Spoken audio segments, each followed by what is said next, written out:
Thank you, Leslie. Arrange for me. All right. Good morning, everybody. We're going to call this meeting to order, and I'd ask everybody to rise if they're able for the Pledge of Allegiance. I pledge allegiance to the flag of the United States of America and to the republic for which it stands, one nation, under God, indivisible, with liberty and justice for all. Thank you. The clerk, please call the roll. Ms. Bagley, Here. Ms. Bailey, here, Ms. Bonke, Ms. Franklin, Mr. Gordy, Ms. Hayes, Ms. Holmes. Here. Mr. Karantonis. Here. Ms. Vasquez. Presente. Mr. McLaughlin. Here. Ms. Mensing. Here. Mr. Stork. Here. Mr. Behrman. Here. Thank you. And Madam Chair, we have a forum. I just wanted to know Ms. Hayes and Ms. Bonke are both. Yes. Sorry.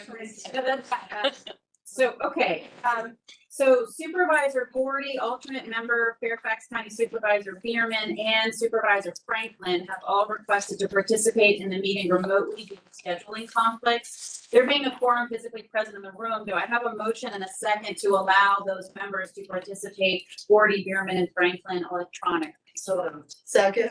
I have a motion from Ms. Hayes, a second from Ms. Bailey.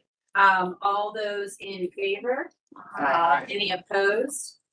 All right, thank you. So that motion is approved. Those members can participate remotely. I'll confirm that for the moment, we only have Supervisor Bierman remotely. Okay, if others join, can y'all, let me know. All right, and welcome, Mr. Bierman. You are joined to the meeting. Thank you for attending.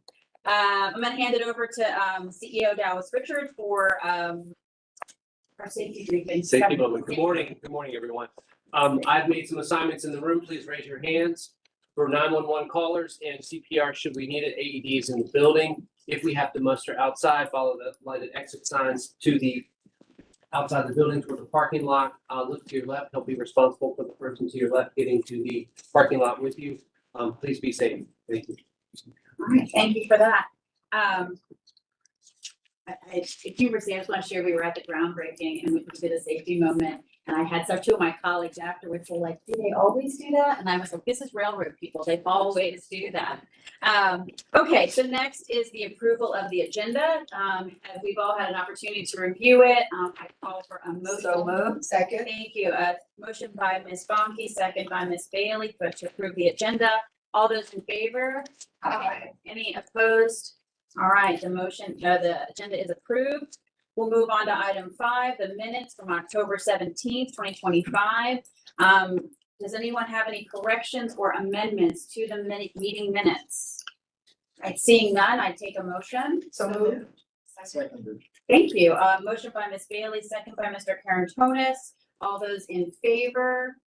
Aye. Any opposed? And Mr. Bierman, how do you vote on the motion? Mr. Bierman. He's trying. He's trying. He may want to abstain, so I'll. Aye. Aye, we got it. All right, well done, sir. Thank you. And feel free to help me out if I forget Mr. Bierman. He's with us electronically. Okay, so thank you for moving through that quickly. Welcome to the November VRE Operations Board meeting. For those watching at home, we were a little late to start because we were being photographed as a group out in the hallway here. And I was late. I was going to let that go, Mr. Chairman. All right. I committed to it. That's accountability, in action, folks. Okay, so thank you all for being here. I want to thank the members of the audit committee who met prior to the photo this morning. We had a productive session. We're going to have an action item on the audit later today in this meeting. I also wanted to announce and confirm the members of the 2026 nominating committee, Ms. Mensing and Mr. Karantonis, have both agreed to serve on that committee. We'll speak to that a little bit later in the agenda as well. What everybody tuned in for, Santa train news. The Santa train will return on December 13th. Tickets go on sale to the public on December 1st. CEO Dallas Richards will share more details in his update to the board later in this meeting, but mark your calendars, folks. I also want to share that VRE will be participating in the 54th annual Scottish Christmas Walk on Saturday, December 6th. In Alexandria. So we're excited to welcome the float back to my town. It's a really fun, festive event. It brings people from across the region. There are a lot of kilts. There's also a lot of dogs. It's lovely. It goes up and down the streets of Little Town Alexandria, and it ends with a flourish of bagpipes. So if you'd like to walk with our train float, which like makes noise and puffs smoke, it's incredible. Contact Dallas. So, with that, we'll go to the CEO report. Thank you, Chair. Just real quickly, CEO report. I want to, as always, start with safety. Historically, this is not one railroaders like to talk about wanting to jinx it, but I want to offer something very important. Just recently, in the last few weeks, our broad run maintenance team, mechanical team that is, surpassed 10 years without a reportable incident. The numbers you see on the screen represent the 4 departments. You've got the mechanical and transportation at Broad Run and mechanical and transportation at Crossroads. You can see the numbers there. 1 over 2 years, the Broad Run team approaching in over 9 years here on the transportation side as well. So I just want to make the point that this is inherently dangerous work, and burning, welding, grinding, you know, all kinds of things that are going on, and to go that long without that kind of incident is remarkable in the industry. And I just wanted to make that point about our team and be proud of that and recognize that. So with that, I'll move on. On-time performance. We're having a good period. I will offer that we are 88% overall for the month of October. I'm going to mix a little bit here, but in that month we had 300% days in the span of 10 days, which is remarkable in our recent history. It's been a couple of years, but we had a trend line. This gets into November, but a trend line with 3 weeks in a row over 90%. So doing very well in that regard. And if you ask why, I would offer some thoughts there. Number one, you can't finish on time if you don't start on time. And something that's been going well for us is the departure out of Union Station.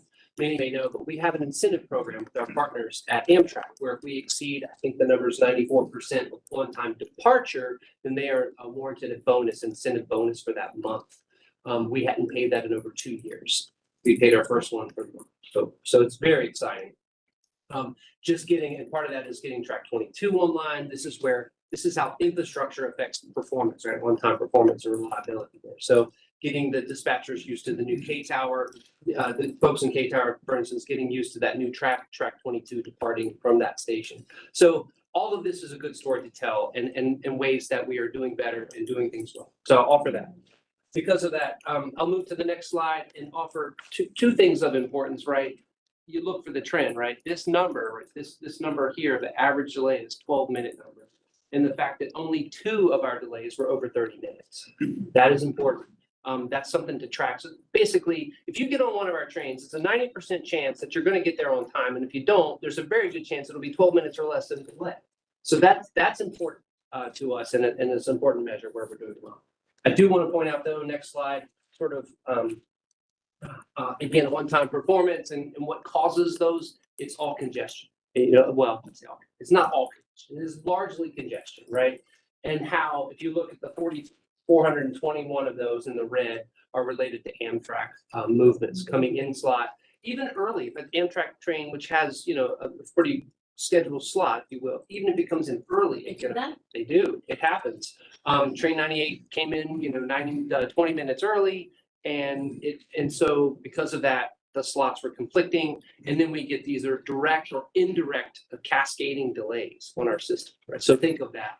But working with our friends again at Amtrak, our partners there, talking with dispatch. Remember, we don't dispatch our own trains. We rely on Amtrak, Norfolk Southern, CSX for the dispatch. So having those conversations with dispatch and which there is some turnover in those roles. So having those conversations have helped us with a lot of this work. So keep that in mind. Next, monthly ridership, as to be expected. The shutdown was pretty brutal. The good news is when it was lifted, we had a 10% increase literally overnight. So we are coming back strong. I don't have the numbers for the week this week yet, but a very strong performance post shut-in. So next month will be a better story. I think for the year, we're gonna do okay. Perhaps not what we expected, but we'll do okay for the year as things come back in November and December pretty strong. All right, and then average daily ridership the same. So you're basically looking at that dip in the summertime as usual, and then obviously the shutdown. Next, celebrate success, right? As mentioned a moment ago, we did celebrate some success last week and enjoyed our groundbreaking for the Alexandria station. I just want to make the point that Alexandria is just one of several projects. LaFont, Crystal City, Franconia, Alexandria, all of these that are lockstep with the TRV, Transforming Rail Virginia program, that have to move at that pace, right? That measured pace, along with our partners at the state and CSX and Amtrak and others, just getting these things done in the timeline that's necessary. But yes, we enjoyed that day, and thank you all for being there and celebrating with us. It was an exciting day. Next, Santa trains, as mentioned, right? Before that, though, I'll have any excuse I can to don my kilt, and so I will be donning the kilt. Some of you have seen it here. I'll be donning the kilt for our event on that day and riding the float. Encourage you, if you want to come out and walk with us. It is one of my favorite parades, local parades for sure, and there are lots of dogs and lots of fun. But we will be there at 11 a.m. I just want to shout out to Mr. Coker and Brandon Stein, who's not with us, but doing the maintenance work on our float and keeping it going and keeping it looking great and sounding great and making smoke, if you will. So we'll be there. Our team, there will be folks from VRE out decorating the float that morning and having it ready to go. So all exciting. Looking forward to seeing you there. Next, Santa trains. It's been said before by Mr. Schofield, kids love trains, kids love Santa. What better thing to put Santa and trains together? I just love that, Mark. So be there. It's a heartwarming experience. If you've never done it, come out and join us. We'll have Toys for Tots, collecting toys. That's also, we don't always talk about that piece of it, but yeah, Operation Lifesaver and Toys for Tots, both worthy causes. Be there, have a lot of fun, and enjoy the day. As for tickets, if you wish to have tickets, we have set aside a certain number of tickets for each train. And if you wish to have tickets for a specific train, please let us know. There is a limit. Let Anaya, Leslie will be out this period, so Anaya will be receiving those requests. We do need to get them out because what doesn't go to you would then be offered to our partner, to others, and for sale. So keep that in mind. Please make requests soon. All right. Let's see. Other news. This one's really exciting. Seminary Yard. 2 weeks ago, we completed some track maintenance work at Seminary Yard. You've probably seen some of the news floating through my weekly update that came from Lindsay. Very exciting work out there. We finished that on Friday. We did a test train on Saturday. You see that in the photograph that we took from our construction camera. That's a test train in the yard, and Keola's personnel walking the yard, the new ballast walkway, ballast for the crews. Then on Monday, we had an inspection with VRE. We are good to go. We are very excited for Seminary Yard to put it into service. And because of that, we're going to be able to put our new train into service on December 1st. Just come to announce. We have had for some time a gap between train 328 in the morning on the Manassas line and train 330 on the Manassas line, about an hour and 5 minutes, if I'm not mistaken. One of our overwhelming customer comments from that line, customer service survey comments, was that we need another train in there. So our plans are December 1, we will stand up the new train 330. The new train numbers will be 32 and 34. After that, it will be in that half-hour slot in between. We are finalizing approvals with schedule and payment, if you will, for our revenue service with our host railroads and getting all of the details taken care of. There's no playbook for this one, right? And it's our first new train in over a decade. So it's been a heavy lift, and it's a very exciting time for us. So I will be on that train. I'm sure that is my time slot to get to work on. Usually ride 328, but this will be at 330. So very exciting. Looking forward to it. I might ride it too. So I want to offer that in light of the upcoming work windows, right? The plan is this train will help mitigate some of it because the 332 and 334 will get to Alexandria. Terminated Alexandria because of the work windows. But this train, we hope that people will move back, half an hour, be able to adjust their schedule, work schedule, pickup schedule for the kids, whatever that looks like, right? Adjust that schedule so they can ride this train and that ridership is not impacted in any way. That's the hope and the plan. That's the reason we wanted to get it up at least a month before. So coming soon. Very exciting. All right. think that's it. That's all I had. That's good. Well done, sir. That was a lot of information, so I want to pause and give people a chance to ask questions and any comments, Mr. Karen Thomas. Thank you. You see, I would had a 90% chance to arrive on time if If I you take the if I could train. have taken the train. So it's just for my education. The numbers on the trains are, the last number is the direction, right? Right. In fact, the airlines got that from us. So evens and odds, right? Odd numbers are north and south. Even number, sorry, odd numbers are north, even numbers are Sounds south. good on station and Yeah. even outbound. Yeah. Okay, There's- that I want to. Yeah, evens in and odds out, if you will, right? And then the other numbers are designate the line. So the series of numbers will help us designate the line as well. So yeah. Okay, thank you. Ms. Vasquez. Thank you, Madam Chair. I just wanted to ask, so there is no specific date for the first time when that will start? The train will start December first, the morning of December first, the Monday after Thanksgiving. And we will, so the plan was to bring that to you here this morning, announce that this afternoon publicly, and then publish new schedules, including, there's a lot of things that have to happen, including getting the physical schedule to all the stations, getting the schedule posted on our app, getting the schedule on the website. There's a lot of things that have to happen. We weren't certain until literally yesterday. We had a go, no go call yesterday afternoon with all of our departments to get everything squared away. And there's still some things, I'll tell you, there's still some things I gotta do, right? We're gonna buy an ATV to carry the crews, 6-passenger ATV to carry crews in and out, a small building to store the UTV. We have to get security guard and certified printers. Like there's a lot of things that have to happen, and all of those things are coming together to the service. So very exciting.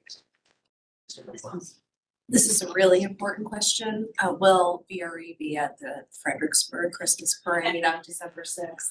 Are you breaking it to me gently in front of all these people? Yes. Okay. We That's fine. tried. We were taxing. Usually there, so that's Yeah, fine. we are usually there. We haven't won in the last couple of years, so.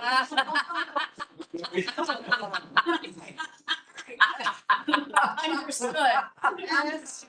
You know, so maybe go to a different league, you know, maybe we'll do better. I know. Okay. Anyway, so no, we Right, it's got it. Check. we are not able to make both happen. In fact, we have considered in the past doing both the Fredericksburg and the Spotsy Parade, but that wasn't doable either, just because of the timing and taxing the staff. But so, yeah, we're trying to alternate, and whether it's St. Patrick's Day or Christmas Parade or other 4th of July parades, the float is very popular, as you can imagine. So we have a lot of fun with it, but it is taxing It's all right. to get it Well, staffed. We'll get by. It'll still be real cute. It is. Ms. Vasquez. Have fun. Thank you, and I appreciate the response. I wanted to ask, is there more information about the changes that are coming in January? I know it might seem early, but I know that some people like to hear. I have seen some posting, but I'm not sure if there will be a. So, couple of things. I didn't want to confuse the ridership about changes in the schedule with the new train versus changes in the schedule with the forthcoming work windows. That's one element of it. And secondly, the details of the work windows are still being ironed. And so just to be clear, there will be a period of time from mid-January to early March where it'll be one schedule, and then after March, likely a different schedule. So there's lots of changes. We are party to all of those conversations between our friends at VPRA who are managing that, with Amtrak, CSX, and NS, all of this at the table to kind of get this as far away as North Carolina, right? There's the Carolinian has to be scheduled to get in, right? So all of these pieces are trying to line up and work through that. But no, there will be more clarity. Again, in the same respect to riders that need to make those life changes, right? Like you might need to, because of the changes here, you might have to go pick up the kids later or earlier, or drop them off earlier and pick them up later. So we're trying to make sure everybody knows that as early as we know it. I'd like to get it out a month before, which would be December 12th conceivably. So we're working through all that aggressively with our friends at But yes, we will be clear about that when it comes. And it will be complicated because of the shuffle and because of the work windows, the midday trains and those sorts of things will be very complicated. My last ask will be just to make sure that as before we get it as well. Because it will be like a week or so before our following meeting, and that's why I was concerned if it was gonna be January 1st. we wouldn't have that much time. You will get it. Yeah. And I like to use the CEO update platform to do that. So stay close to that, right? That's a good format for me to get it to you first and only you, if you will, and your staff. So that a lot of your staff get that as well. So I'm trying to keep ahead of that with Lindsay and our marketing team as well. So keeping that out there. But yes, you will know as soon as we know. No, I think this is gonna be a period of time where each of us might need to know a little more about the impact of the stations in our jurisdictions and the riders in our jurisdictions. And so please don't hesitate. I mean, I have found the staff to be very responsive over the years. You know, reach out, to Dallas, you can, to other members of the team if you're looking for, impacts on the schedule in the stations in your area, because there will be a rolling series of changes. And to Dallas's point, some of it is still being ironed out, between all the various partners that move through those areas. So keep an eye on the CEO report for riders watching or others.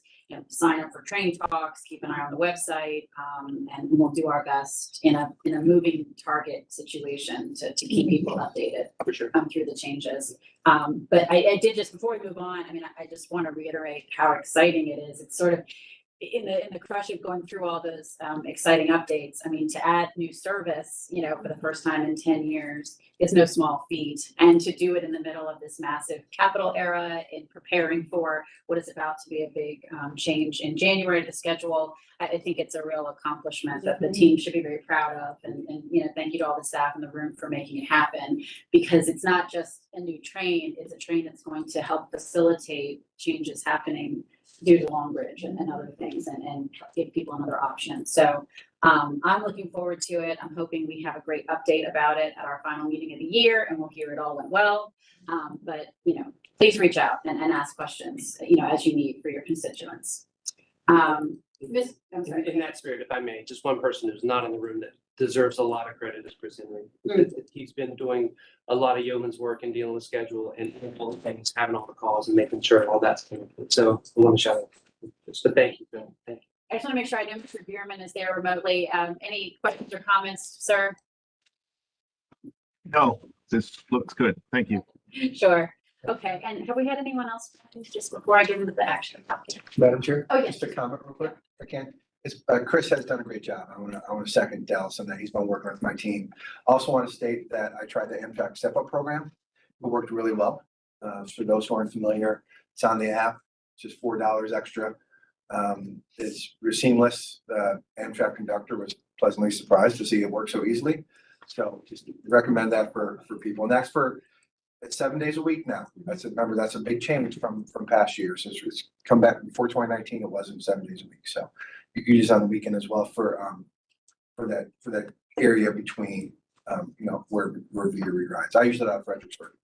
The other advantage of this program is it sort of incentivizes pass purchases, because that's you need a pass to use them. So it incentivizes people to get back into the rhythm of buying passes, because then they can use it on the weekend in any situation to connect up to Amtrak. So thank you, Mike, for raising that. With that, I'm going to move on to public comment. We accept public comment both in person and electronically with the VRE website. Members of the public wishing to make public comments have 3 minutes and should state their full name and the jurisdiction they live in. Written comments submitted before 8 a.m. this morning will be forwarded to the members of the board and attached to the official minutes. Do we have any members of the public here who would like to address the board? Not seeing any. Madam Clerk, do we have any electronically submitted comments? We did have the one comment from Mr. Mark Scheffler, and that was forwarded to you, and he emailed you guys directly. So that will be attached to the minutes. Thank you. And I'll add, and I want to thank staff on this too. I received a question from a constituent about the day after Thanksgiving service. It's not a day that we have service. I got some history and some context, and I'll just share. There were times when we ran an S schedule on the day after Thanksgiving, but have found it is decreasing ridership down to, how low is the number? It was 2 years. 930, 960, which equates to about 400 passengers or less than 8% of our overall ridership. Yeah, so it just, it saw just decreasing returns, especially in the era of telework and such the day after. So just for clarity, if y'all didn't know, I don't know that I was aware, but we don't run a train the day after. We evaluated it, and there's just not enough critical demand for it. So, but thank you for the information, and I'll get that back to the, yes. Step up. Just a quick request, let's see, if you can forward Mr. Scheffler's, public comment to me Yes. personally, please, so it's on top of my email. He's in my district. I just want to make sure I'm on top of it. Sure. Thank you. Happy to. All right, we will move on then to our action items. First item is 9A, acceptance of the fiscal year 2025 audited financial statements and auditor's report and authorization to forward to the commissions.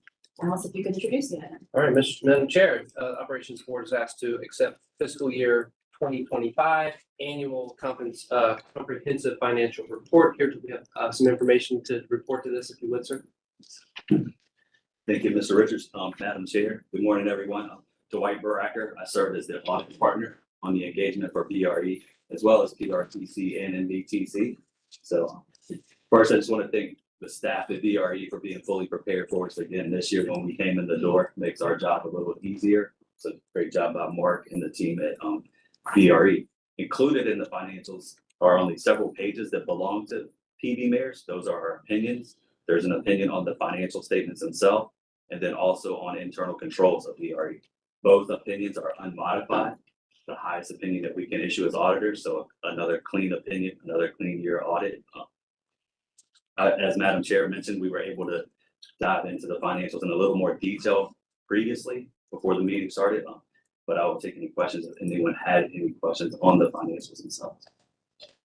We did circulate some materials to the board previously. If anybody have questions, comments? Ms. Bonte? I don't have a question, but I think, given that we discussed the reimbursement grant programs last year, if you could just give us, for the benefit of the entire board that's not on the audit committee, kind of our historical of what we've done and what our interest earnings were compared to last year, that would be helpful. Dwight, thank you. Yeah, so for the members that are new to the board, due to some staffing limitations at VRE and PRTC, there were some vacancies. Some of the federal funding that we received, we weren't getting, I guess, submitted timely. I guess timely may not be the right word. It was getting submitted timely, just not reimbursed and paid in some cases. So with the personnel that's been hired at both VRE and PRTC, the organizations have made a lot of progress in getting those reimbursements submitted and paid timely.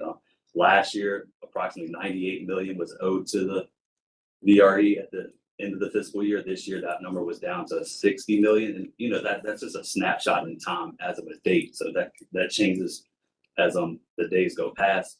But also by getting those items submitted more timely and getting the cash back into our account, the investment earnings increased approximately 600,000 over last year. So that's just another attribute to Mark, his staff, now that they're fully have the positions, the individuals at both VRE and PRTC to make this happen a little more timely. And they've made great progress in getting that taken care of. I think both organizations filled those positions about February timeframe of this past year. So it's a great job. And subsequent to year end, there's been a lot of activity too as well for the amounts that were out there to be collected as of June 30th.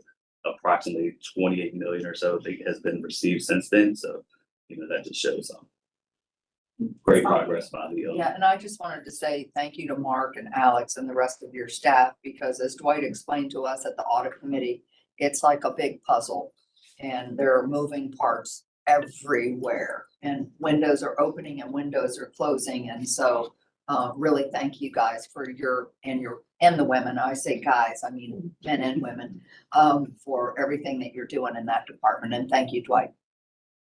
And on that note, one of the other things we talked about was how smoothly, and again, to acknowledge Mark and his team, the Munis system implementation has gone over the last 2 years. And we're sort of far enough into it now that we can sort of step back and say, okay, what's working well, what isn't, how can we reevaluate moving forward? And so just something to flag for the board is that, there may be some studying of sort of that system and how to modify it and improve it. But broadly speaking, it has gone well and it has proven to make the system more efficient. It's not just speak for the auditor, but is that an accurate sort of representation?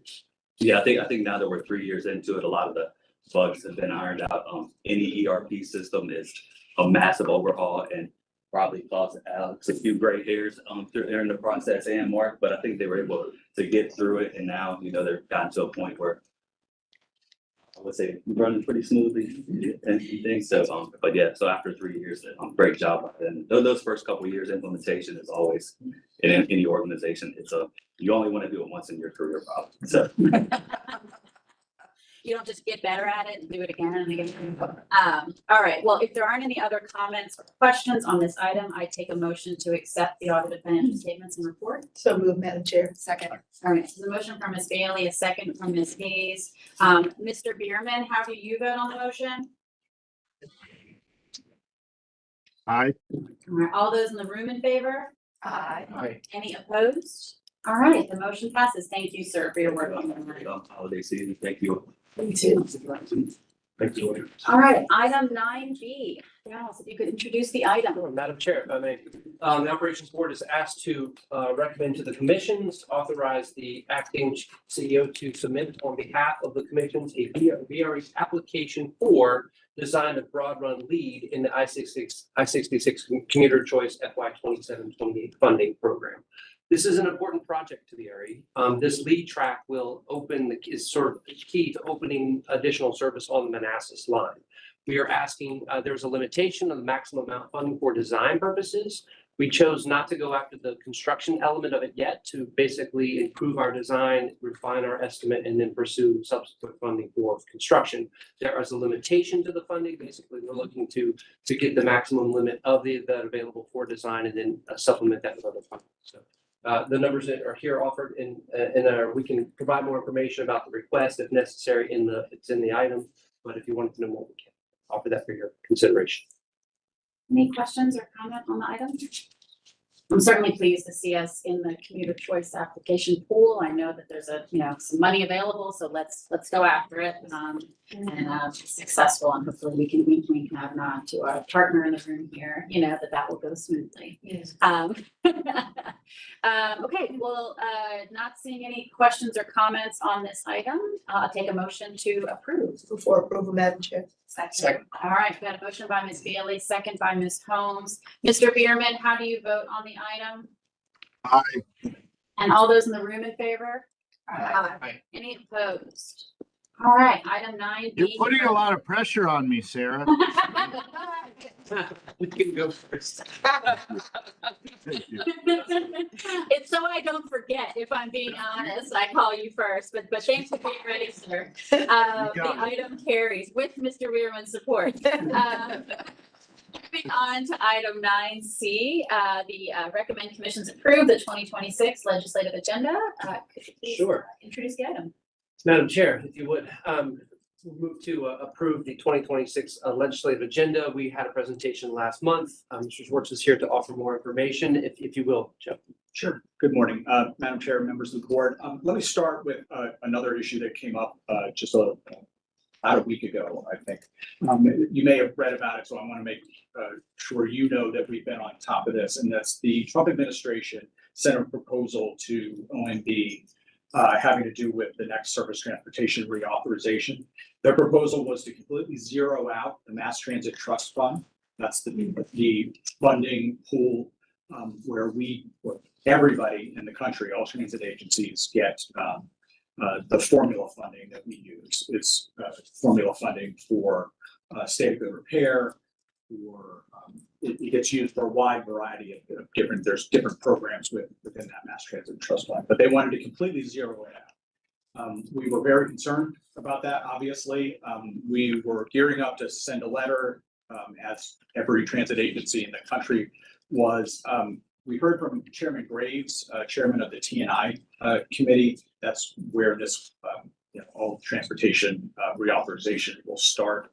And he said, look, I'm doing a bipartisan bill. This is not a bipartisan proposal. This will not be in what comes out of TNI. So we're all good. Okay, that sounds better. We are going to do the letter anyway. We're putting it together now. I've talked to the executive directors of both commissions. It kind of makes sense to just do one big letter with all of us on it. Making sure that our delegation and anybody else that would send this to understands how crippling that would be for all of the transit agencies in the area. So wanted to let you know, if you had read about that, we are on top of it, and, you know, a little bit of good news from Chairman Graves.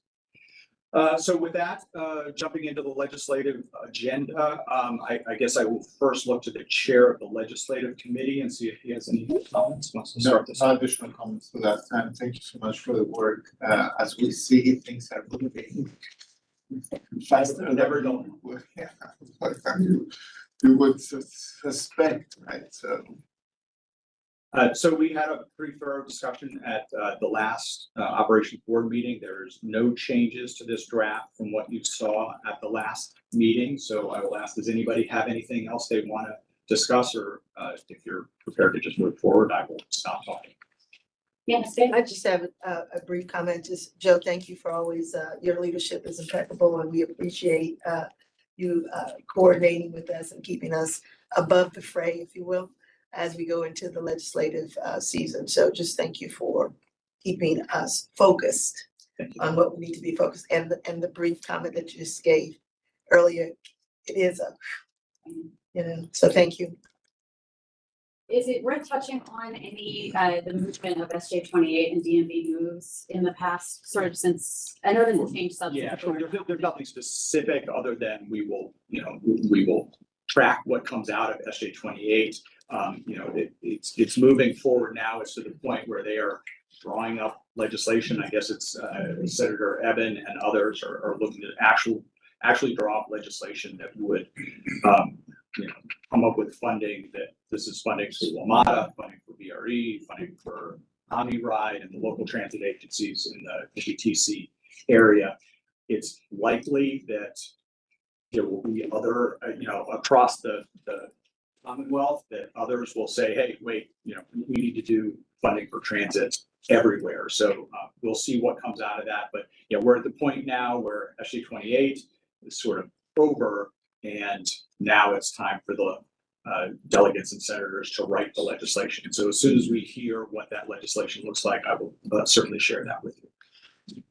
Yeah, I Madam think Chair, it, it is worth noting that both processes, SJ28 and the DMV moves, have really changed the way VRE is considered, in a sense that it's now considered as an integral part of the metropolitan transportation system that reaches over 2 agencies.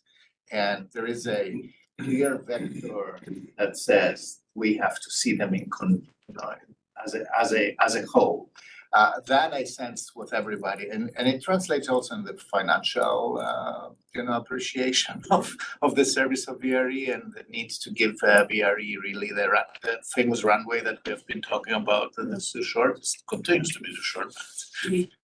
But this is to me a qualitative change from the recent past. yeah, no, I just, I think this is a good moment to note 2 things. One, NBTC is doing their legislative forum December 15th. Yep, Monday is 15th. So I know Dallas is going to be participating in that on behalf of VRE, and I just highlighted because it is a legislative forum. I anticipate there'll be more dialogue on transit funding, transportation funding, at that event. If we'll be streaming, if people want to see it online. So we don't plan on having it streamed, but we do plan to record it, so there may be a recording available afterwards. Okay. And can I just talk a little bit about it? It's actually jointly, it's a shared event with VRE and PRTC. And we're probably at least a decade plus in doing that. And indeed, we do have a panel of transit CEOs, as well as then a panel of folks who are on both SJ28 and DMV moves. So we have 2 different sort of panels focused on that. So it's going to be a really good conversation about, really, it focuses on General Assembly. I will say it's getting up for what we're looking at doing in January. And so it's really been, I think, a very well-received event, and I definitely appreciate the partnership we have with VRE and PRTC on it. Our RSVPs are over 200 now. I remember the first time, like 11 years ago, I think we had 30 people in the room. So it's a little bit different event, but it is at Arlington's campus of George Mason Universities, which is where it's been for the last couple of years. I know sometimes you guys provide transportation. And so it should be a fantastic event. And actually we have 2 folks who are going to be on that panel. And secondly, I just want to again encourage each of you from a jurisdictional perspective, to keep an eye on this legislation as it develops. Your relation, I know Alexandria is having its General Assembly delegation come before us next month to sort of talk about things. To the extent you're having dialogue, respectively with your representatives. Be sure to have our legislative package, the VRE legislative package, amongst the many other things that, you talk to your General Assembly delegation about. Mr. Schreiner. Madam Chair, we have routes to get you there. So, and we will get you home. So if you have any questions, please email or let staff know. We'll have a route out of Dale City. We also have routes in Spotsylvania, Stafford, and they run directly from the building. Wonderful. Anything else to add on the legislative agenda? Not for me. Okay. Any other questions on this item? Okay, so the ask is then for a motion to approve the 2026 legislative agenda. Madam Chair, it's to approve and recommend, because this is something that has to go to commissions for final approval. So moved. Thank you. All right, so we have a motion from the Legislative Committee Chair, Mr. Karen Tonis, second from Ms. Bailey. All those in the room in favor? Aye. Mr. Bierman, how do you vote? Thank you. Any opposed? All right, the motion carries. Thank you, everybody. Thank you, Mr. Swartz. Item 9D. Mr. Richards, to introduce the item. Sure, Madam Chair. We spoke a moment ago about this one in some respects, but the Operations Board is asked to authorize to issue a RFP, request for proposal for final design services for Seminary Yard. I will offer that the work we have been doing to date has been largely rehabbing track. And the ultimate plan for the facility is a true midday storage facility where we can do other things, would need to do other things. We will be using it. We have a plan to operate in the interim, basically in perpetuity, until we can get it built out. But there's quite a lot of work to do through NEPA, through our phase 2 designs, bring the things that we need. So asking to do that design, we are currently completing a concept design with our engineering consultant, but with the solicit more services for this one to bring us to the more penultimate arrangement for the facility. I got a little bit of a deeper dive on this with Alice yesterday. I looked at a lot of photos, saw a live streaming, image from the site.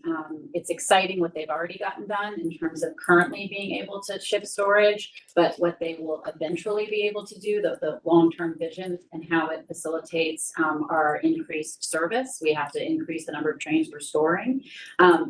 It's all good news, and so I just want to highlight some of this work that you don't see at a station, you don't necessarily see on the train, but that is vital to the efficient movement of the cars in the middle of the day and getting them back and forth where they need to be and getting the people where they need to be. So this is a subtle but exciting piece of the puzzle. I would, if I may, add one little some context to it. We do have an agreement with Amtrak that requires us to remove our vehicles, units from Ivy City Coach Yard. That agreement has milestone dates, 6 milestone dates, to be basically exit the facility entirely. In order to do that, we have to move on this design, move on that construction, move through the permitting process, all the things that take time to do to get out of Ivy City Coach Yard, which will, of course, save us some money, and there's operational challenges to that, of course, but we are working through all of those now. So it's very important. All right, any other questions or comments on this item? I take a motion to authorize the RFP. So move. Second. Thank you. So there's a motion by Ms. Bailey, second by Ms. Holmes. All those in the room in favor? Aye. Mr. Bierman, how do you vote? Aye. And any opposed?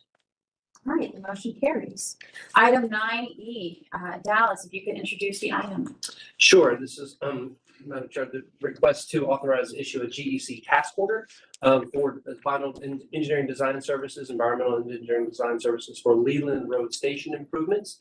Another one of the common projects we have. This one is not so much, if you will, on the critical path with TRV, but it is one of our more historical projects. It goes back, some may remember the Penta projects. This is one of those Penta projects that we were hoping to accomplish on and around the system. It has to do with lengthening the platform, getting a full 8-car consist on there. So looking to procure engineering services for this facility. Any questions on the item?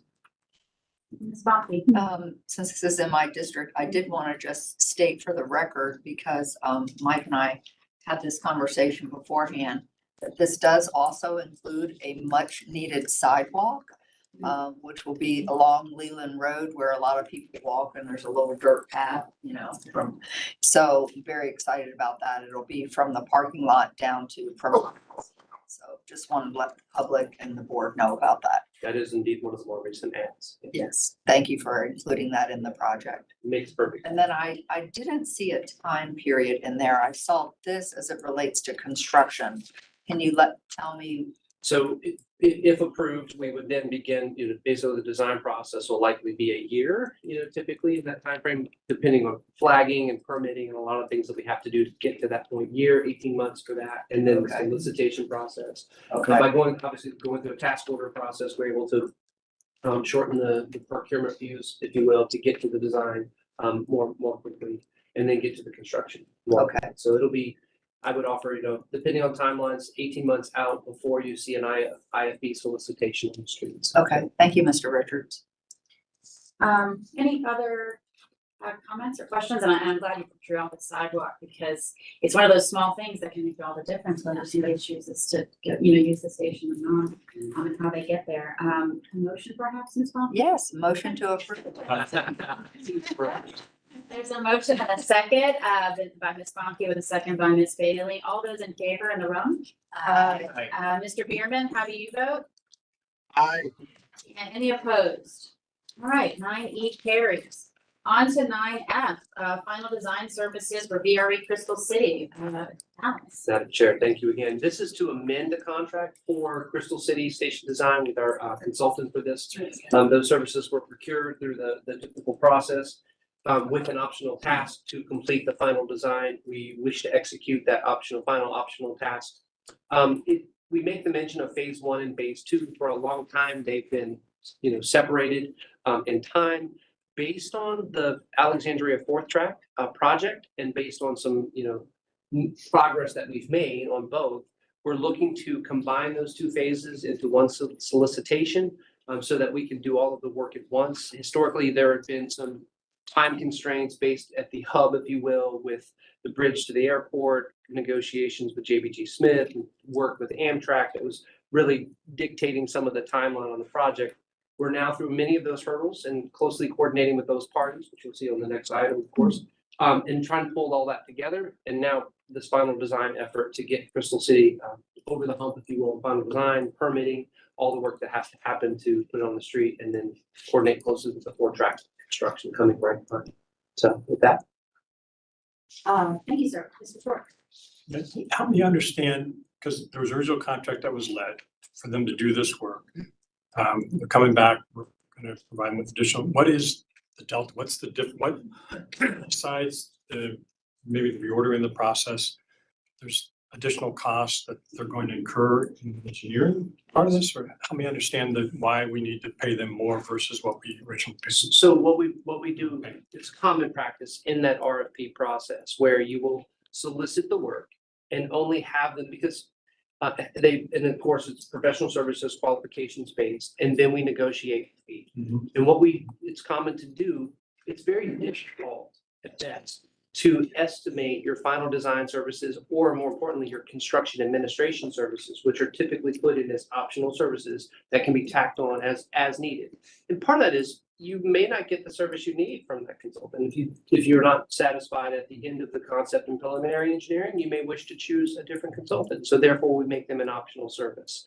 This is that executing that optional service that will then bring us completion of the design, right? Okay, that's helpful. And the core, what we originally expected is that it would be combined, but as they've gone along, they see the value in separating that work. So they were separated because of timing. We didn't think at the time, and this goes back several years now. I did a presentation here about some of you may remember, some sort of that. I've talked about the hub and spoke, right? So the hub wasn't ready. Like the connection on the south end, because of all the partners and stakeholders that were connecting. So we had Amtrak to the south, we have the Crystal City to DCC to DCA bridge to the east, we have the JBG Smith's connection to the west. All of these things had all different schedules and timing and things like that. That has changed, right? So Crystal City Bridge, CC to DCA Bridge is caught up. Amtrak Station has basically gone away.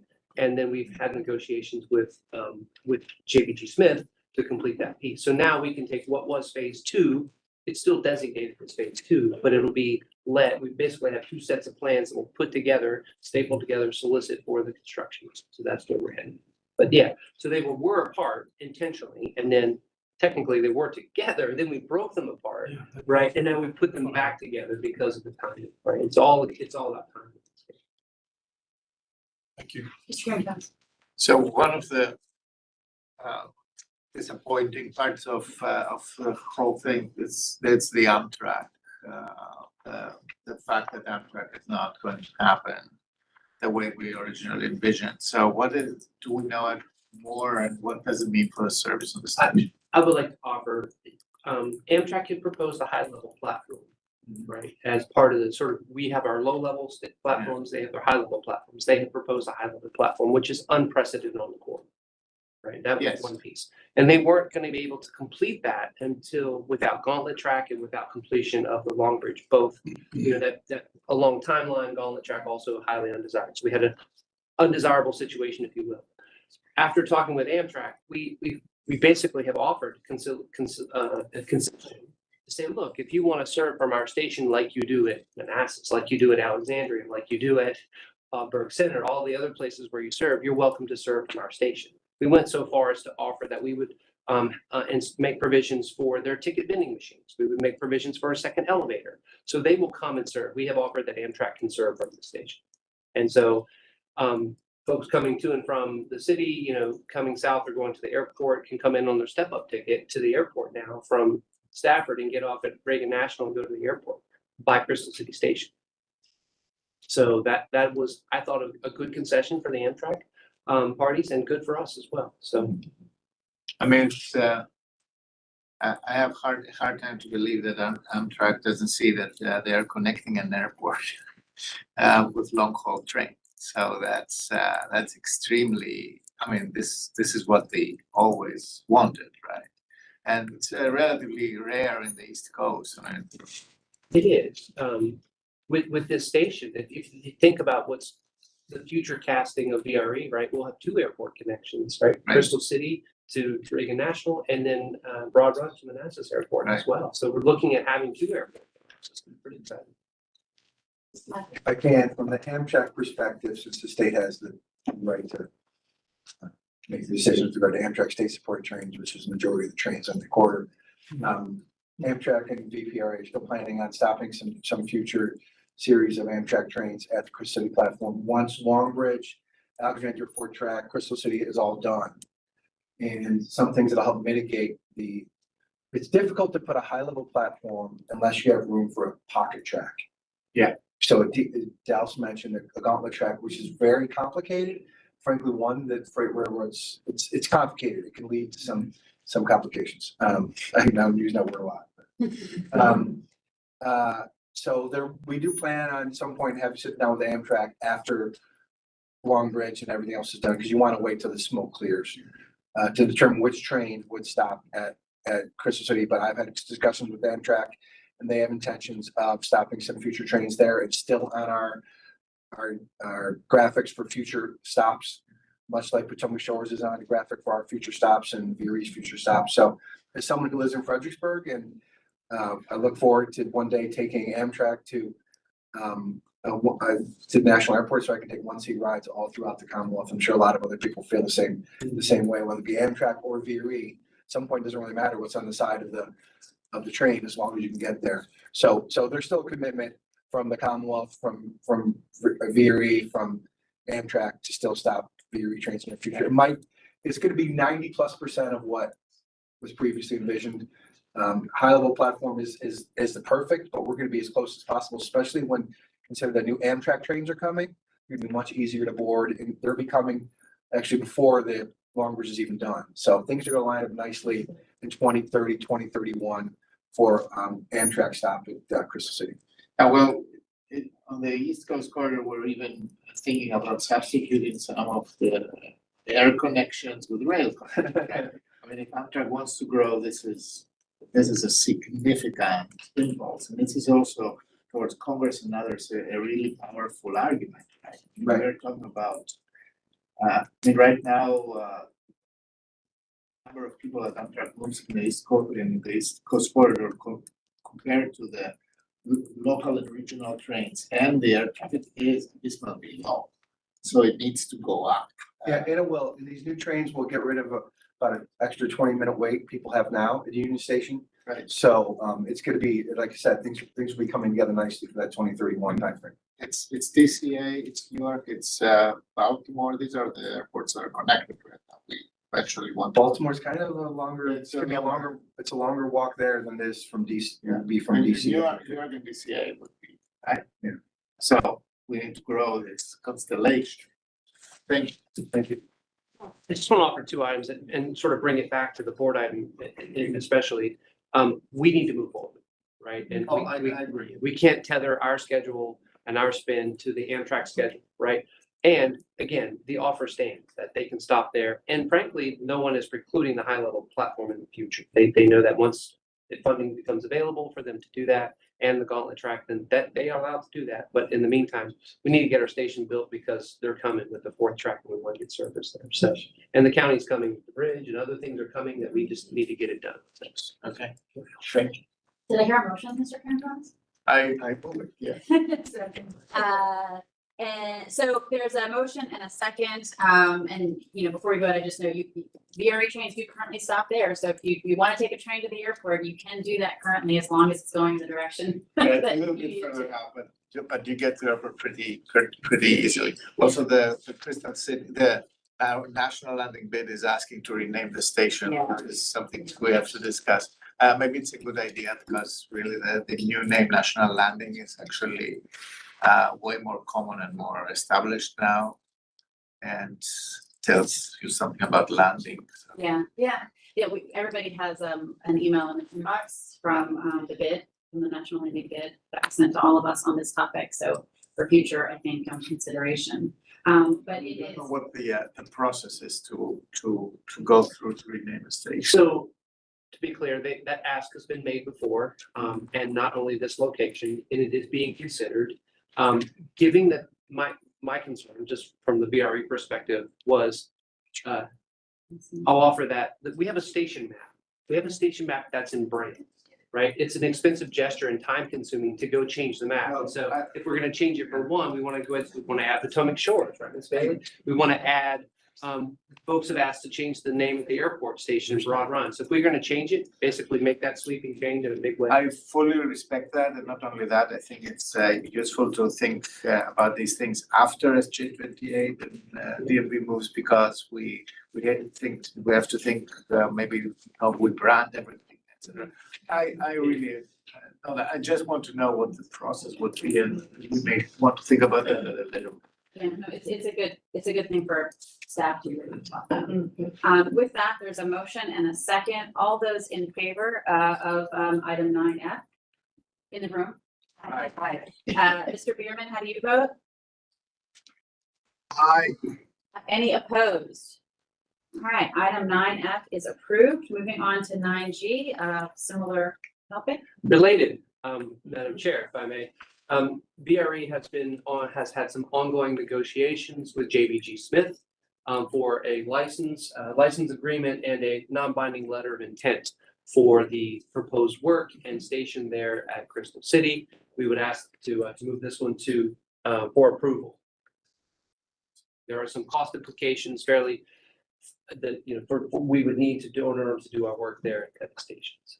It's so moved. Second. Thank you. There's a motion and a second on the item. All those in the room in favor? Aye. Mr. Bierman, how do you vote? Aye. All right, any opposed? All right, 9G carries. Thank you. 9H, the 2026 Operations Board Officers Nominating Committee. All right. As mentioned earlier, the nominating committee has to take action. This is a charge to the members of the nominating committee to take said actions in the time necessary for calendar year 26.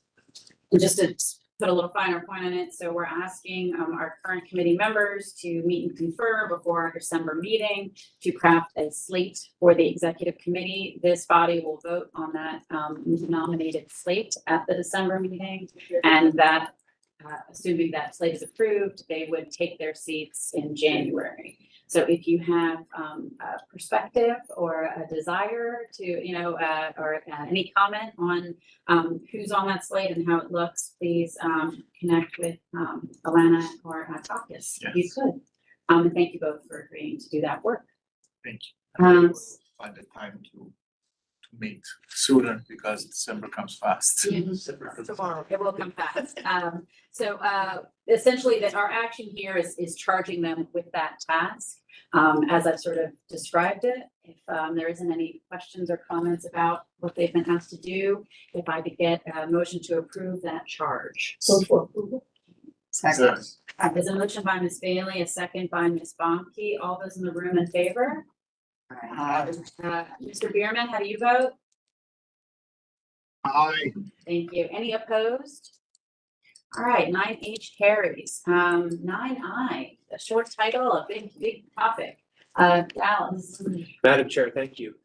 This is a request to authorize to execute a contract for train operations and maintenance services with Keolis Rail Services of Virginia, our current provider, in the amount stated for a base period of 5 years, I believe. And moving forward with this contract, understanding there is a period of moving into that 6-month period, and the current contract would expire in June. And before we sort of get to any discussion, I just want to make an offer to the work done by our procurement team. It's this is a heavy lift, right? This has been a very long time in the making. A lot of information has come and gone, and what we call the TET, the technical evaluation team that reviewed the proposals, evaluated proposals, the auditing team, if you will, that evaluated the price proposals. No small amount of work has gone into this. So it's been a lot of work, and we offer this for your consideration. All right, any questions or comments? Ms. Momke? The same question that I ask all the time has to do with the numbers. I don't have any questions about the process. I think you did the write-up is phenomenal, very well done. My question, just for my own edification, is if we look at this contract compared to the last one, because we know everything in America has gone up, I'm very curious what the percentage increase is in this contract, whether it's maintenance or the train operations. So I can tell you the combined total is a mere 3%, I think is the number year over year, which is a very modest number. Oh, it's not as much as I anticipated. That's good. Okay, thank you. I was pleasantly surprised as well. We all were. It's actually, just on the card, it's 5%. 5%. So it's a maximum of 5% escalation each year. That's, it's CPI or 5%, whichever is lower. So we can only go up to 5%, can't go negative, but just wanted to clarify.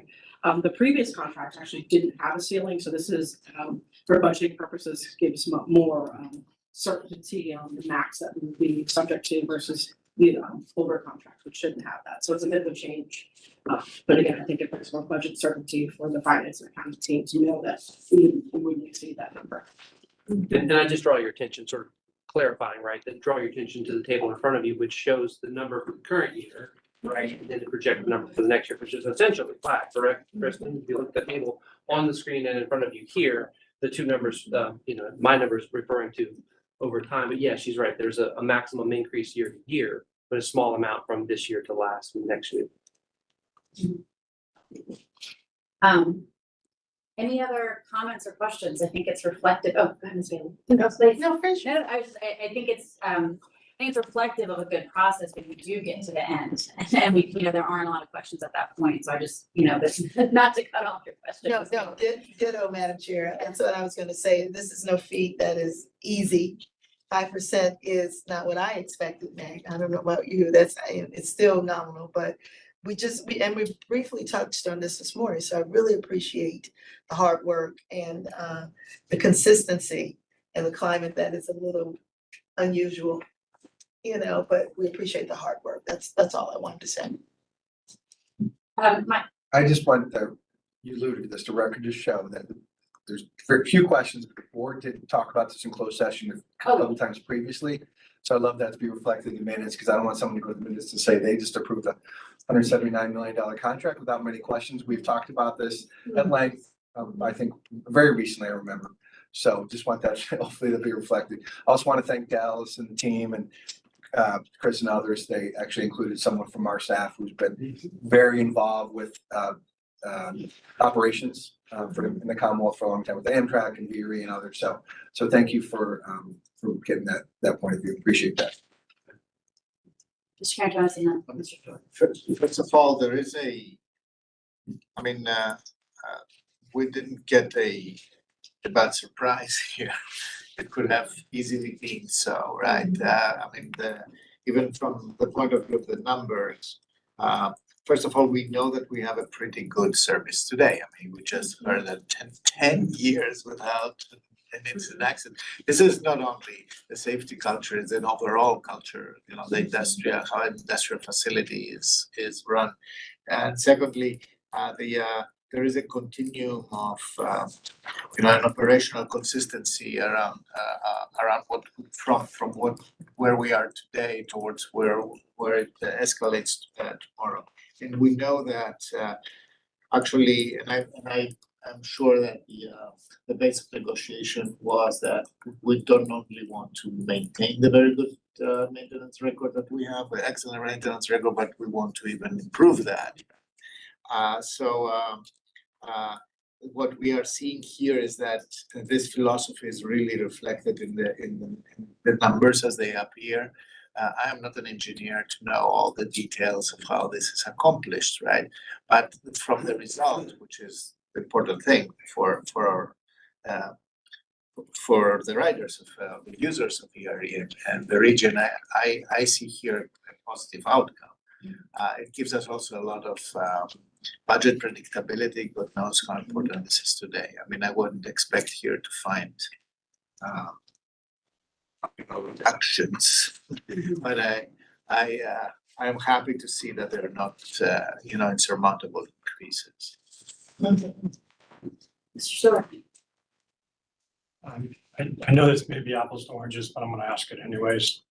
Any sense of how these contracts, the increases, the escalation of these agreements from one year to the next, particularly with now bidding this out around the country, is this similar to what people are seeing around the country in terms of increases in costs or the operational? I will say, when we put the RFP together, we looked at a number of other recent solicitations, That's my question. NTA, a rail runner, a variety, to see how they had structured their escalation provisions, for example. And what we did was very consistent with that, is to, again, allow for up to 5% of CPI. We're at now, if CPI were 7.5, we'd be capped at 5. So it gives that protection. And that was very consistent, like I said, with what we saw from other transit providers who had relatively recent solicitations. No one was quite on our trajectory of the timeline, but MTA, I think, was the closest that we had to look at. Thank you. And this is a broad question, which is, what are the 2 or 3 most surprising things that have come out of this procurement and contractual process? What you unexpected, maybe you do this, you're more familiar with this than I am, and so I'm looking to see, they're usually, as you go through this, are things that you didn't expect, or at least you hoped for, but maybe didn't think you'd be able to do. Overall, I think we were very pleased with the outcome, that we were pleasantly surprised that, given the uncertainty sometimes, that we weren't faced with additional cost increases, that we were able to have successful negotiations. I think competition certainly helped that. Of course, I think the other advantage was bringing both of the contracts together. It brought some certainty to the provider so that they knew that, that they weren't just operating their trains, they were maintaining them. That helped to bring allow us to negotiate better on maybe the overhead profit, for example. So that was it was a good surprise. I think we did very well there. That certainly, we had a very good showing at our pre-proposal meeting in the field, and some of those firms that we maybe thought we'd see proposals didn't respond, and we had reached out to them. That was maybe a surprise to us. And generally, I think what we heard was that, this is a matter of timing and resources, and having been out in the field and seeing the quality of our facilities, that it would be hard to improve significantly on what we have. So it was actually sort of favorable feedback, but they didn't see a way to make significant change, then they tended not to pursue this opportunity. So that was another maybe a little bit of a surprise, given we had a number of 5 or 6 firms that were out there with us when we first had that proposal meeting back in the spring. It's helpful, thank you. Any disappointment?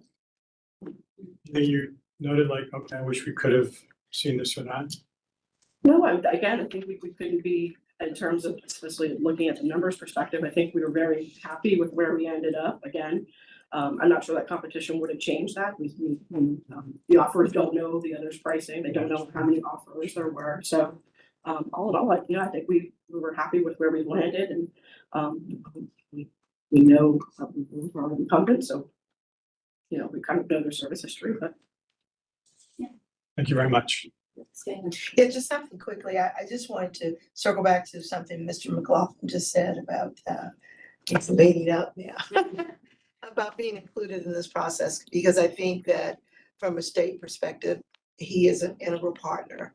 And I appreciate, Dallas, I appreciate the inclusiveness of that as we go forward in making these very important decisions. So thank you so much for that inclusivity. It's important. Point of clarification, it wasn't me, it was one Well, of your my staff who was, Yeah.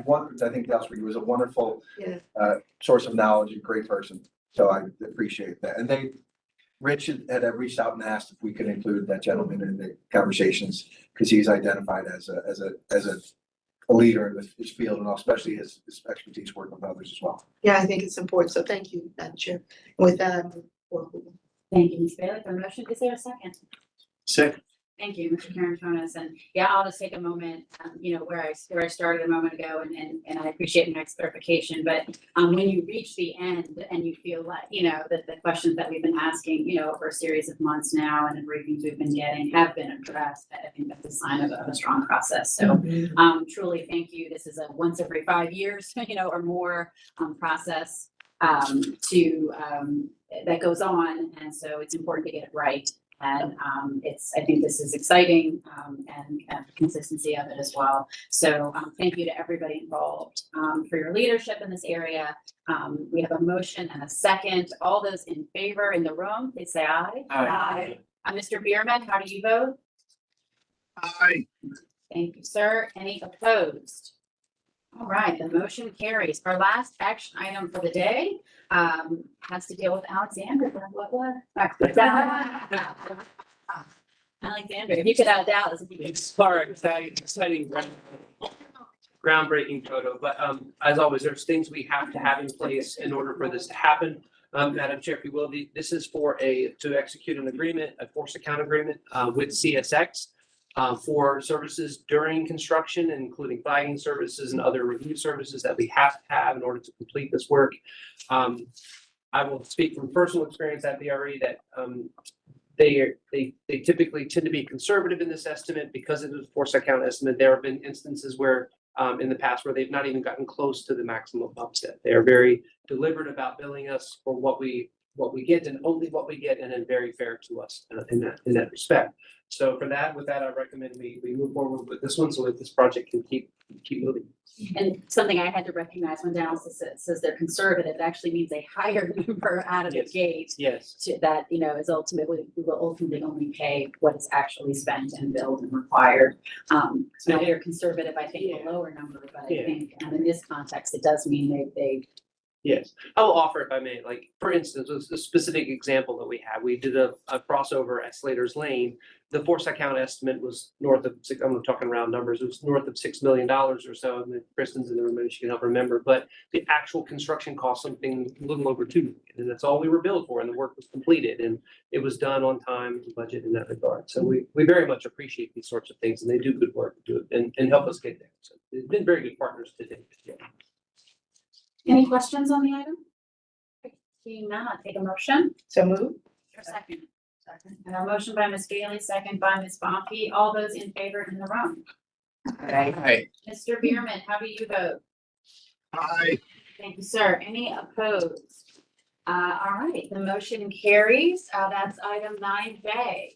We are moving into our information items. We'll start with our spending authority report. Mr. Richards. We're back here. Madam Chair, for our board standards, if you will, spending authority report, over 100 and less than 200,000. Two items on here as noted, as described, both October 1st, October 2nd, so for your consideration. Any questions on these items? All right, we're gonna move on forward then into the fiscal year 2027 budget update. Mr. Schofield. Thank you, Madam Chair. Good morning, everyone. We'll jump right into it. So I know we have a lot to talk about and we have things after this. Our goal every year is to come to you in November with the budget basically tied down so that the December discussion can be straightforward and not have to be deciding things at the last moment. I would say we've achieved half of our goal this year. The operating budget is pretty much tied down, but we do still have some moving pieces on the capital budget, so we will talk through those. Our current projection for the operating budget for next year is $115.3 million. Right now, that is an increase of about $100,000 over the approved budget for the current year, $115.2. Our goal is to bring that down even a little bit further, but I can't make any promises. We do still have some puts and takes on a couple key things that we have to work out. The most important, which we have been talking about here, is the modifications related to the work windows. I do think that's going to be pretty close to a net zero on costs. We're still running all 32 of our trains. We will have a few that will terminate early in Alexandria, but others that will deadhead more than they do currently, moving to the yard. So we'll end up with a number on that here soon. We also are, with that still moving, we're also still tweaking our ridership projection. Let's put a pin in that and I'll come back to that in just a minute. There's still a few expense areas that we're trying to work on. One is the IST area, our expenses for software. Trying to look for instances of duplication, instances of low utilization, things like that. Almost everything now, every department has the software packages that they absolutely have to buy to do their job. And we just need to dig into that a little bit more. Staffing resources, we're still, trying to dot the i's and cross the t's on. We are committed to no additional full-time employees in the budget for next year, but there are some additional resources that we need to get into our procurement department in particular, with all the major capital project delivery coming up. So we're looking at contract alternatives there, and also ways that we can ensure that those costs can be billed to the capital grants that go along with the project rather than hitting the operating budget. And we'll also get our latest market-based inputs into the budget for things like diesel and liability insurance, things like that. Luckily, right now, the diesel market has been pretty quiet, so hopefully that won't move too much. But all those kind of pieces notwithstanding, I think a lot of the big items are locked down. So the public participation process for the proposed increase to the fares is largely complete. We held 3 in-person public hearings. There I am. And we also hosted a short explanatory video on the website. We have been collecting comments.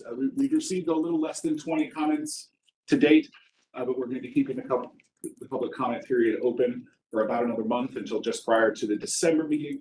We will provide you all a written document that includes all the comments so that you're able to view them. What we've heard so far, again, just from the few comments that we have received, a little bit of opposition to the fare increase, related not to the fare increase itself, but because we've had some issues with reliability and on-time performance, and also concerns over what's coming with the work windows. And also, if you're one of those late in the morning riders who might have to transfer over to Metro, potential additional costs there. A little bit of just sort of general opposition given the sort of economic environment right now, the government shutdown, things like that. Some questions about as you'll recall, if you're traveling in zones 1, 2, and 3, we have the flat fare. Some people wanting to have that expanded to other zones, other people wanting to have it done away with. Kind of a mix of opinions there on that. And actually a few comments of people who say, well, I don't like it, but I understand why you're doing it. So I appreciate those. But I think in general, we feel comfortable going ahead with the increase as we've proposed it. And we will bring that to you as part of the recommended budget next week. As we have been discussing in a couple different contexts, because of the shutdown and the timing of when it ended, we did not do the master agreements survey this year. Because we also are proposing the same amount of total jurisdictional contribution as we did last year, and we will use last year's results to allocate it. Each of your jurisdictions, again, assuming that the budget is adopted as it stands, will get exactly the same bill for VRE next year as you are this year. And third, we were just talking about the O&M contract, which you all have now recommended to the commissions, and which I trust that the commission will approve. That removes a big uncertainty out of the operating budget, and also, as we were just discussing, very much in line with where we've been historically, so that helps with the budget as well. So I said we put a pin in the passenger revenue discussion. I would say we're getting whipsawed here, is that the right word? With the RTO, and then the shutdown, and then the shutdown being over, and then the work windows. Challenging environment to try to project exactly how many people are going to ride our trains. We currently internally for staff have an average daily ridership for next year projection of 9,300. That was after when we were here in September, we had that number at over 11,000. That was done a couple weeks ago. That was prior to employees returning. As Dallas indicated, we don't have the official numbers for ridership for this week, but we do have the unofficial ones. Tuesday was back over 12,000, which was nice to see. So we're going to keep an eye on it the next couple of weeks. My hope, although not my promise, would be that we would be able to bump that 9,300 number up a little bit when we come to you in December, which would bump the revenue number up a little bit as well. And then, of course, the counterpart to that is the pandemic relief. When we were here in September, we were projecting use of $28 million. That number is up to 31 million. Primarily because of the lower passenger revenue that we're projecting, but we have also shaved the operating budget down, so that's not up quite as much. Again, it's a joint, that's like the number that comes out at the bottom of all the math. It's a joint product of our expense and revenue projections. So again, I would hope that 31 million number can be taken down a little bit when we come back to you next month with a little bit lower expenses and a little bit higher revenues. I think I'll pause there because I'm going to shift over to talk briefly about the capital budget. Any questions about the operating budget? Mr. Starr. Just the calculations that you made, the reductions that you made in passenger revenue for next year, can you give us a sense of why? Sure. We've been looking at the ridership that's associated with each of those last two trains on each line, because those are the ones that are going to have to terminate at Alexandria. We think riders basically will have three options. They can hopefully either transfer to an earlier train, and especially on the Manassas line with the new Gap train going in, we hope that a lot of people will be able to do that. They can come into Alexandria, go over to Metro, take that to wherever they're going. We hope that people will be willing to do that. And then the third option would be that they leave VRE, take their car or something like that. I can't pretend that we have a very scientific estimate. I was trying to go with. Yeah, no, we're trying to sort of estimate, hey, we know how many people are on each of these trains. Some of them are going to do each of those three options, and that's going to drop us down. I think, Alex, maybe you can correct me if I'm wrong. I think we're sort of dropping the overall ADR by about 10% relative to where it would be without those impacts on the trains in the morning. As we watch and see what happens, I mean, Mike has talked about this before, Dallas has talked about this before. This whole thing with the work windows is going to be a work in progress. People will be open to making changes if it really turns out that things aren't working. That's about the best that I can say. We have an option for, I guess we always have the option, but if we anticipate or see that different, it just really means we're putting in less of the COVID money to cover it. Is that really the trade-off? If passenger revenue is higher, we just have less that we're going to supplement this with. The cliff will be a little further out. Yeah. Okay, great. Thank you. Ms. Funky. Just a quick question, Mark. If we use the estimated 31 million this coming fiscal year, what are we down to in our COVID or I don't have the exact number with me. I can tell you that we're still looking at somewhere in mid fiscal 28 for the expiration of it. Okay, fiscal year 28. Yeah, So maybe we have, I'm thinking maybe 30, 40. yeah, we've been ticking along at about $30 million a year. Yeah, okay. So basically that has. And I- changed. So all these changes are changing things by sort of months, not by years. Yeah, that's the same. And Ms. Baum, I'd be happy to get you the exact. No, that's all I need. Thank you. I think that in the good news, bad news scenario, we're not planning to be out of those funds in the first year of the impacts. So, we're gonna have a year to see what the impacts does to ridership Right. before we do the next budget, which could be the last year. We're good for fiscal 27. So fiscal 27, we're good. That's when we'll get to see, any immediate changes in patterns, that happen. Maybe we get to go back after some initial drop offs. So by the time we're doing this again, we'll be nearly a year into, Long Bridge construction process, and we'll have a better read on some of these factors. I wanted to return briefly to the master survey and wondering, is what happened here something we're giving some thought to the future timing of the master survey to not sync it up to the CR deadline? Yeah, that's a great question. I think we have tended to treat October and May as our most sort of typical months where they're not interrupted by holidays, or the ridership is robust. And so we've done the master agreements survey in October and the customer service one in May. I think it might be worth thinking about shifting the master agreement survey to like the end of September, perhaps. Just to avoid that sort of end of the fiscal year problem, because it does seem to be a recurring thing. So that is a topic that we will think about. Sure. Yeah, I just wanted to flag that as you guys are work planning, for next year to think about having that earlier. And then this has already been, I also just wanted to take a beat and say $100,000 increase year over year on operating, like do any of our jurisdictions get, that's incredible, right? So I wanted to just pause because Mark is sort of flying through his presentation here, but to basically hold operating, level in the current economic conditions is worthy of pausing to sort of say it out loud again. And so I just wanted to do that and acknowledge the efforts being made here, to keep those costs where they are. And then the group's already alluded to this, but we're adding a new train, the GAP train, but I assume your figures are not anticipating necessarily an increase in overall numbers, at least initially from that train. I mean, it would be great, and please come out if you're not riding the train and join us on that GAP train. But for what it's worth, this is more of people will maybe make different timing choices initially, or is there some sort of marketing effort related to the new train to get a customer that we don't currently have? So the current thinking is that train will take passengers from the two adjacent. Yeah. You want to get up a half an hour later and get to work, or get up a half an hour earlier and get to work, because the schedule for dropping the kids off at school. That is the current thinking. Although there may be some addition for riders, and then of course the work window piece of it. We do intend to market the train, obviously, and get the word out. Hey, we have a new train.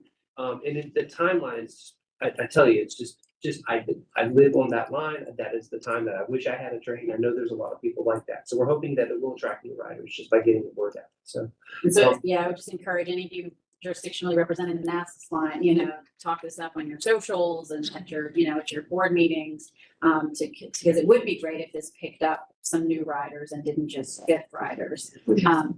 Cantonis and then Mr. McLaughlin. It makes always a difference when people not only look whether a train fits their schedule, but they always think about what happens in between.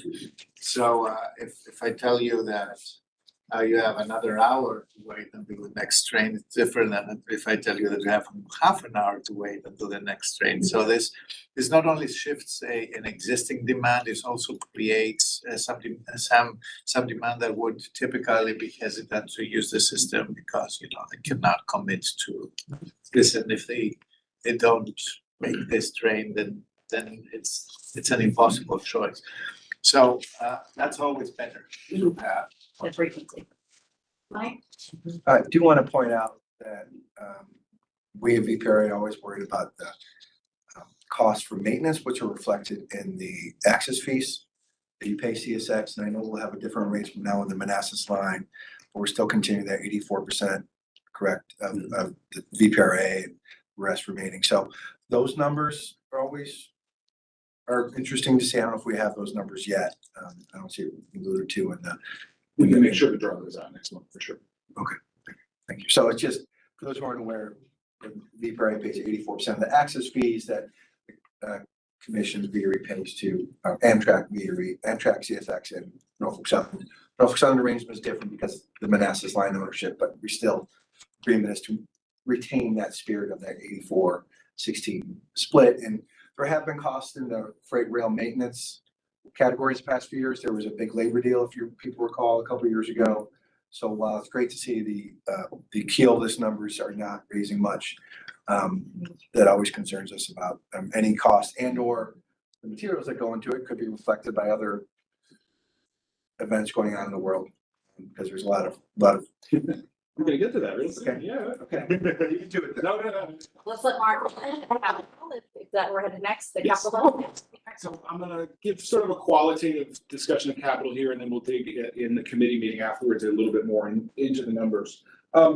I included a picture of the loop here, even though, we opened the loop a couple years ago, just to remind everyone, these big capital projects that we're doing here, these are not just ribbon cuts. These really change how VRE operates. So the rolling stock repair and rehab that we're doing at the loop now is making VRE a more reliable and a more efficient organization.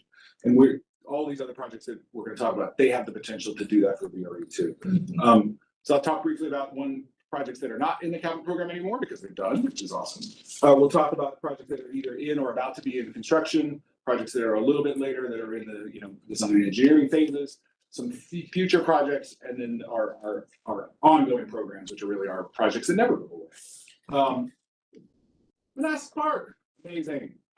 Everyone who was there at the ribbon cutting, I think, can recognize, this is not just an improvement for some people who park and ride in Manassas Park. This is like catalyzing an entirely new downtown for Manassas Park. And I hope that we can take that spirit with the rest of the projects that we're doing, like Alexandria, for example. So to talk about our sort of active projects, I've stolen a page from Dallas and his team. We have it I'll have it on the next slide here, but it's a little hard to see here. So I also have the printout there on the table. Those of you who have been with VRE for a while, you know that there was a period, especially in like the late 2010s, when we were doing a lot of planning and not much building. And that time is long gone. We are doing a lot of building. And so what this is essentially right now our projected construction timeline for a number of these major projects. So we have 3 years going across the top there, 26, 27, 28. I have tried to get Dallas and the engineers to use fiscal years, but they won't listen to me. Calendar years. And so indicators then of when construction is going to be occurring for each of the projects. Within the fiscal year that we're in currently, in 26, we're talking about the Alexandria project, which you all just approved the construction contract for very recently, and the first phase of Seminary Yard. Those are not even really part of the 27 budget. Those are ongoing right now. Projects that are going to be starting maybe at the very end of fiscal 26, but maybe at the start of FY 27, the Broad Run expansion, and the Crossroads AEW building and employee park. And then later in FY 27, which we also were just talking about, Crystal City and Franconia Springfield. And so those are the ones that we have to make sure are absolutely completely locked down as a part of the FY 27 budget, so that they can go out to bid and go under contract and get started. And then beyond that, Manassas Station, Back Lake Road, Leland Road, and then of course the big one, LaFont Station and Fourth Track. Those are not projected to start in 27, but we need to be lining things up so that they can go to construction on time. We will talk about this more at the committee meeting, and then a little bit more next month. We have seen some pretty substantial cost increases in terms of the projections on these projects. It is a challenging environment in terms of materials costs, in terms of broad sort of uncertainty in the economy with tariffs and things like that.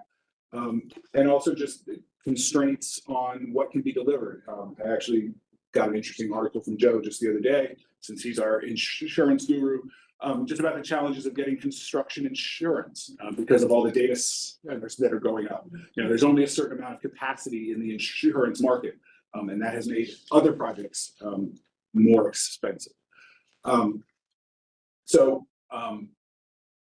As we'll talk about in the committee meeting, we are confident that we have the money available from our prior year FTA resources to support the projects that need to get going in fiscal 27.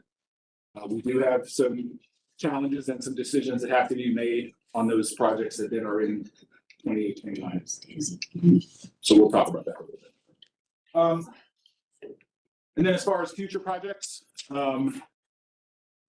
we have the two sort of joint projects that are happening right now in terms of the parking and the AEW building at Crossroads, but then there is a future expansion at Crossroads that we want to do.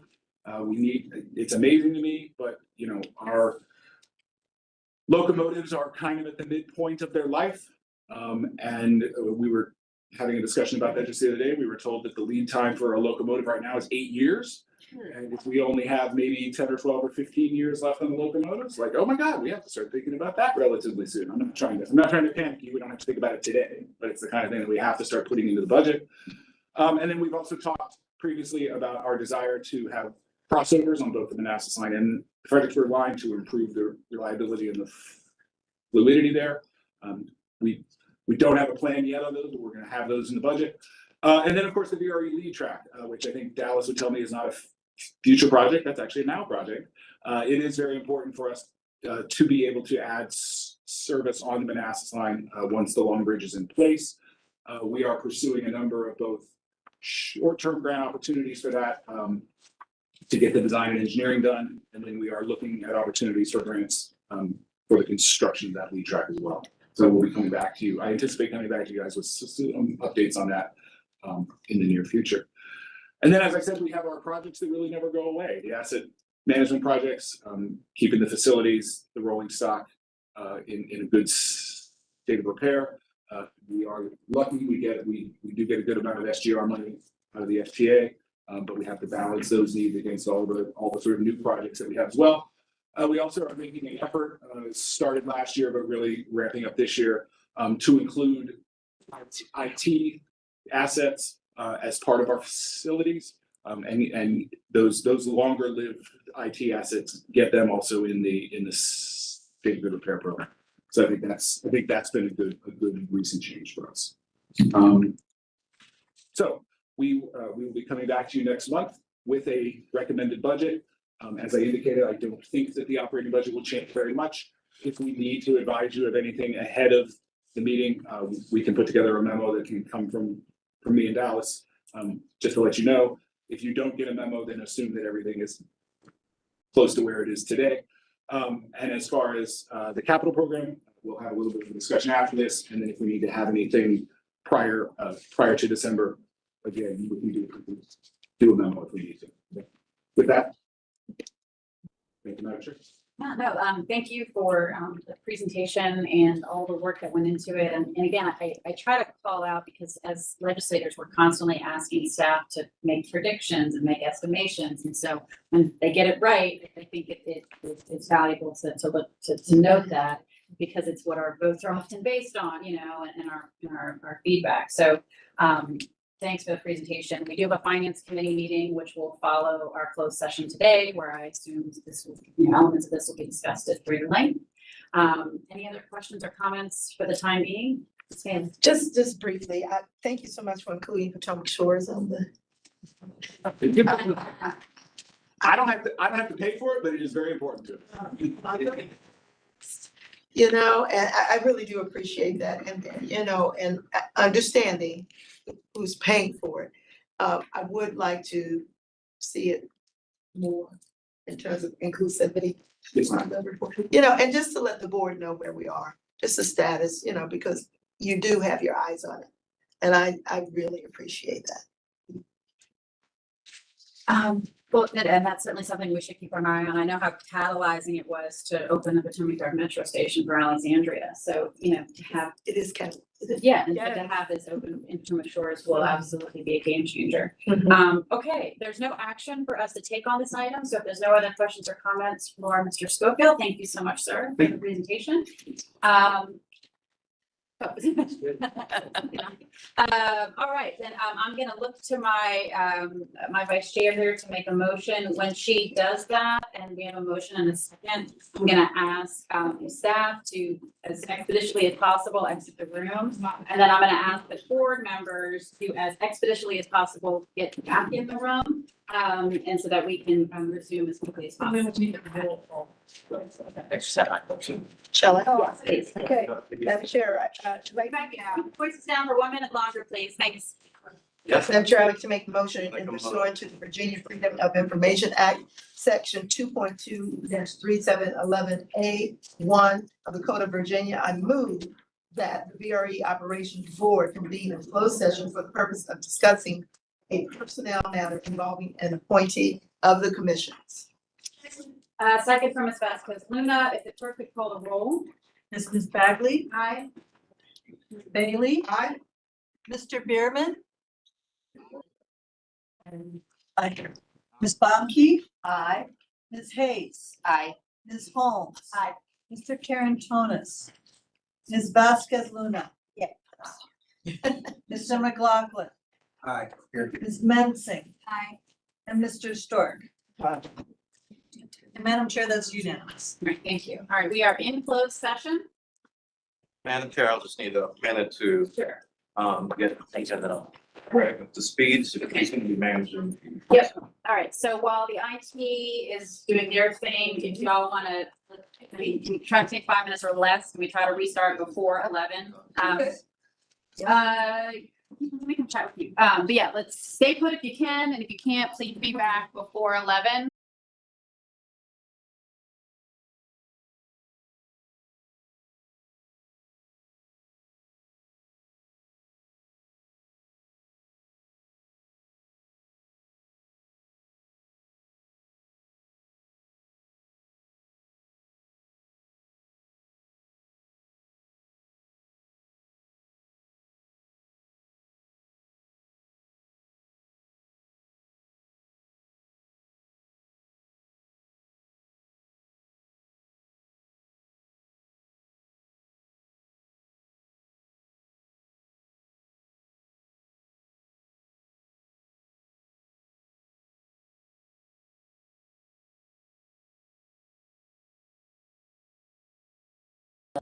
Okay, we're back online. If I could get everybody's attention, and I'm gonna hand it over to Vice Chair Bailey. Thank you, Madam Chair. Madam Chair, I move that the VRE Operations Board certifies that to the best of each member's knowledge and with no individual member dissenting at the just included closed session, that only public business matters lawfully exempted from open meeting requirements under the Freedom of Information Act were discussed, and only such public business matters were identified in the motion by which the closed session was convened and were heard, discussed, and considered. Is there a second? Second. All right, got a second from Mr. Stork.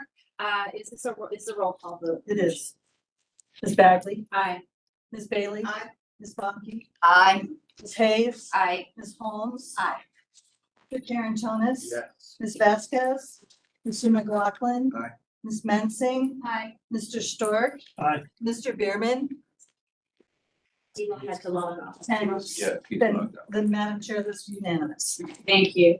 That leads us to Operations Board members' time. I'm gonna start off by first apologizing to our CFO, whose Finance Committee meeting is apparently being graciously bumped since our closed session ran long. So he will follow up, my understanding, with a memo and some direction to the Finance Committee. So those of you keep an eye on that. But if you tuned in, if you hung around for the Finance Committee, my apologies.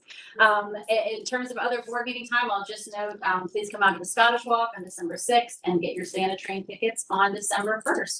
Ms. Bailey. Thank you very much, Madam Chair. It's been an excellent meeting. Just want to thank my colleagues for your patience with me as I will be completing Sorensen December the 13th. That's why I was absent twice, but y'all helped me in and I appreciate it. But thank you so much and happy Thanksgiving to all of you wonderful people. Yeah, and I want to thank the chair for her tremendous amount of work over the last, this particular thing for the last 6 weeks, 6 months, year, whatever. We're nearing the end of this process, but more importantly, it's the amount of effort, time, energy, and effort you can't even imagine. I'm as part of this committee, and I haven't maybe attempted much yet. So thank you very much, Sarah, and the team that's been very involved with this. But also, it's been wonderful working with all of you, and happy Thanksgiving, and we'll see you in a few weeks, I guess. And I'll keep it short. Happy Thanksgiving. Hope everybody has a great time. Seconding and aligning with everything that was already said, including a blessed Thanksgiving to everybody. Thank you, Sarah. That is never an easy lift, especially when when a lot of great deliverables this year from this board, also the 2050 plan. I mean, think about that. This is a completely different place that we are in 2025 than we were just a year ago. It's a real accomplishment. Thank you. Ditto, happy Thanksgiving. Thank you. Happy Thanksgiving. Happy Thanksgiving. I will continue to ask, that we can talk about the weekend service in the future. I'm looking forward to seeing the increase in the services. The Manassas Station, we continue to see changes on whether in the building or in future upcoming projects. I'm looking forward to that. I'm really happy to see the government is back open, and then we have a increase in ridership. And I will say, please, if you are thinking of your, trips, always think about the area as one of the options. And I will continue to advocate for that. We market the excellent services we do provide. Thank you. Happy Thanksgiving. Thanks again to Sarah. Even through your injury part of it, you were, we had one arm working properly. And even though VRE will not be in Fredericksburg for the Christmas parade, our Christmas parade is pretty darn cute and about as small town hallmarky as you can imagine. And it is December 6th, so come on down. All right, it'll be your right shirt. All right, well, thank you all. Have a wonderful Thanksgiving. We're adjourned. Yeah, we're gonna be reshirt. We'll just like get on the, float with us. All right. Yes. Yes. Whenever, yes, I think we've done it. Yes. I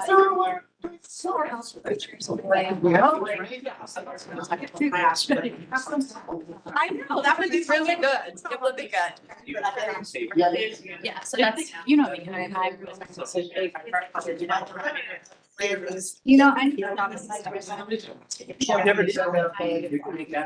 about all the drama behind it, but I would just love to do one. I've been begging for a couple years. Something to make. Okay.